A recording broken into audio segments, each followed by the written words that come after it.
ಇನ್ನು ದೆಹಲಿಯಲ್ಲಿ ಪ್ರತಿಭಟನೆ ವೇಳೆ ಪೊಲೀಸರ ಲಾಠಿ ಚಾರ್ಜ್ ಪ್ರಕರಣಕ್ಕೆ ಸಂಬಂಧಪಟ್ಟಂತೆ ಪ್ರಕರಣದ ವಿಚಾರಣೆ ಸೋಮವಾರಕ್ಕೆ ನಿಗದಿಪಡಿಸಿರುವಂತಹ ಸುಪ್ರೀಂ ಕೋರ್ಟ್ ಮುಖ್ಯ ನ್ಯಾಯಮೂರ್ತಿ ಸೂರ್ಯಕಾಂತ್ ರಿಂದ ಸೋಮವಾರ ಸಮಯ ನಿಗದಿಪಡಿಸಲಾಗಿದೆ.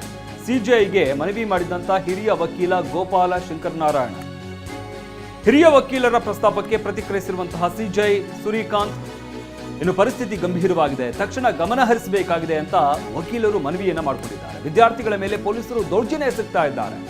ಈ ಬಗ್ಗೆ ವಕೀಲರು ಕೂಡ ಪ್ರತಿಭಟನೆ ನಡೆಸಿದ್ರು. ಈ ವಿಚಾರ ಸುಪ್ರೀಂ ಕೋರ್ಟ್ನಲ್ಲಿ ವಿಚಾರಣೆಗೆ ಬಂದಿದೆ. ಸೋಮವಾರ ವಿಚಾರಣೆ ನಡೆಸುವುದಾಗಿ ಸುಪ್ರೀಂ ಕೋರ್ಟ್ ಹೇಳಿರುವಂತದ್ದು. ಜುಲೈ 27ರಂದು ಸುಪ್ರೀಂ ಕೋರ್ಟ್ನಲ್ಲಿ 2 ಪ್ರತ್ಯೇಕ ಅರ್ಜಿಗಳ ವಿಚಾರಣೆ ನಡೆಸಲಾಗುತ್ತೆ. 2 ಪ್ರತ್ಯೇಕ ಅರ್ಜಿಗಳ ವಿಚಾರಣೆ ನಿಗದಿಪಡಿಸಿರುವಂತಹ ಸಿಜೆಐ ಸೂರ್ಯಕಾಂತ್ ದೆಹಲಿಯಲ್ಲಿ ಪ್ರತಿಭಟನೆ ವೇಳೆ ಪೊಲೀಸರ ಲಾಠಿ ಚಾರ್ಜ್ ಪ್ರಕರಣಕ್ಕೆ ಸಂಬಂಧಪಟ್ಟಂತೆ ಸಾಕಷ್ಟು ಪಿಐಗಳನ್ನು ಕೂಡ ಸಲ್ಲಿಸಲಾಗಿತ್ತು ಸುಪ್ರೀಂ ಕೋರ್ಟ್ಗೆ. ಈ ಪ್ರಕರಣಕ್ಕೆ ಸಂಬಂಧಪಟ್ಟಂತೆ ತ್ವರಿತವಾಗಿ ವಿಚಾರಣೆ ಆಗಬೇಕು ಅನ್ನೋ ಹಿನ್ನೆಲೆಯಲ್ಲಿ ಸದ್ಯಕ್ಕೆ 27ನೇ ತಾರೀಕಿಗೆ ವಿಚಾರಣೆಯನ್ನು ನಡೆಸೋದಾಗಿ ಸುಪ್ರೀಂ ಕೋರ್ಟ್ ಹೇಳಿದೆ.